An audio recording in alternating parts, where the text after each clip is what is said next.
Alden Richards, tuluyang binasted ni Catherine Bernardo.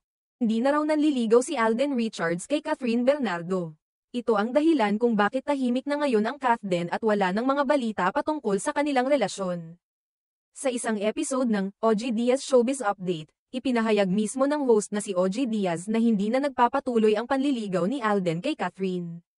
Ayon kay OG, "All I know is, there is no longer any courtship that has continued. They are just like friends," aniya. Ayon pa sa mga impormasyong nakuha ni OG mula sa kanyang mga source na malapit kay Kathden. Talagang may nararamdaman si Alden kay Catherine. Gayunpaman, hindi malinaw kung bakit hindi na ito ipinagpatuloy ni Alden. Tinanong naman ni Mama Loy, co-host ni OG, kung may kinalaman ba ito sa pagbisita ni Daniel Padilla sa dressing room ni Catherine noong Disyembre, sa ABS-CBN Christmas Special na ginanap sa Araneta Coliseum.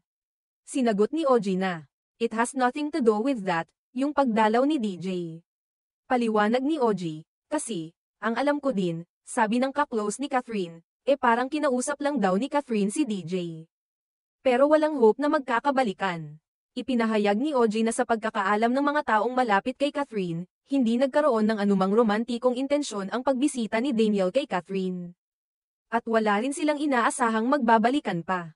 Ang mga pahayag na ito ni OG Diaz ay nagbigay linaw sa mga kumakalat na balita tungkol kay Alden at Catherine. Bagamat may mga haka-haka na posibleng nagkabalikan sila, maliwanag na hindi na nagpapatuloy ang panliligaw ni Alden sa aktres at ang kanilang relasyon ay nanatiling magkaibigan na lamang. Ito rin ay nagbigay linaw na ang mga pangyayari, tulad ng pagdalaw ni Daniel Padilla, ay walang koneksyon sa kasalukuyang estado ng kanilang relasyon. Sa kabila ng mga speculations, ipinakita ni OG na ang mga bagay na ito ay hindi nakakaapekto sa kanilang relasyon bilang magkaibigan. Kahit na maraming mga fans ang umaasa pa rin na magkatuluyan sina Alden at Catherine. Malinaw na sa ngayon ay magkaibigan na lamang sila at wala ng romantikong koneksyon. Ang mga tagahanga ng Kathden ay patuloy na sumusubaybay sa kanilang buhay at karera. Ngunit ang mga ito ay nagpapakita na ang kanilang relasyon ay isang magandang halimbawa ng pagkakaibigan sa mundo ng showbiz. Sa kabila ng pagiging tahimik ng Kathden, maraming mga fans pa rin ang umaasa na darating ang tamang panahon para sa dalawa.